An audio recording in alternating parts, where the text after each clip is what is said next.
గంగా జమున తహజీబ్కు సూర్యాపేట నిదర్శనమని Suryapet municipal vice chairman Shafiullah పేర్కొన్నారు.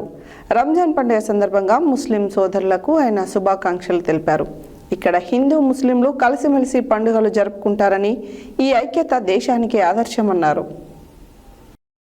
గంగా జమున తహజీబ్కు సూర్యాపేట నిదర్శనమని Suryapet municipal vice chairman Shafiullah పేర్కొన్నారు. రంజాన్ పండుగ సందర్భంగా ముస్లిం సోదరులకు ఆయన శుభాకాంక్షలు తెలిపారు. ఇక్కడ హిందూ ముస్లింలు కలిసిమెలిసి పండుగలు జరుపుకుంటారని, ఈ ఐక్యత దేశానికే ఆదర్శమన్నారు.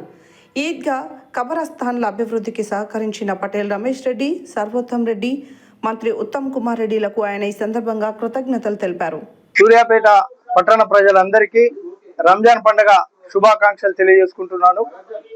అదేవిధంగా మరి పవిత్ర రంజాన్ మాసంలో 30 రోజులు ఉపవాస దీక్ష చేసి మరి ఈరోజు నిన్న నెలవంకను చూసి ఈరోజు రంజాన్ పండుగ చేసుకోవటం మరి ఇస్లాంలో ఆనవాయితీ.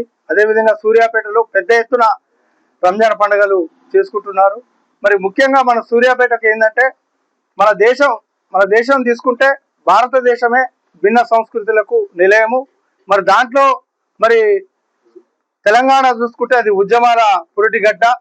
మరి అదేవిధంగా సూర్యాపేటలో దాంట్లో తీసుకుంటే మన జిల్లా అయిన కానించైనా సరే సూర్యాపేటలో భిన్నత్వంలో ఏకత్వం సూర్యాపేటలో మనకు కనిపిస్తుంటుంది. మరి మొహరం పండుగలను హిందువులు చేయటం, మరి హిందువుల పండుగ అయినటువంటి గణేష్ నవరాత్రులు ముస్లింలు నిర్వహించటం, హోలీ పండుగ నిర్వహించటం, అదేవిధంగా అన్ని పండుగలు కూడా కలిసి మెలిసి చేయడం. హిందూ సోదరులు మొన్న గెలిచినటువంటి మా యొక్క పాలకవర్గంలో కౌన్సిలర్లు ఎంతో మంది ఎన్నో వార్డులలో ముస్లిం సోదరులకు ముస్లిం తోఫా పేద ముస్లింలకు అందించడం నిజంగా చాలా అభినందనీయం. మరి అదేవిధంగా మరి సూర్యాపేటలో మరి పట్టణ అభివృద్ధికి కూడా మరి కొత్తగా వచ్చినటువంటి పాలకవర్గం ముందంజ ఉండి ఉత్తమ్ కుమార్ రెడ్డి గారి సహాయ సహకారాలతోటి పటేల్ రమేష్ రెడ్డి గారు, మరి సర్వోత్తం రెడ్డి గారు, మరి ఇక్కడ ఉన్నటువంటి కాంగ్రెస్ నాయకుల సహాయ సహకారాలతోటి మరి ముందుకెళ్తామని కూడా ఈ సందర్భంగా తెలియజేసుకుంటాం.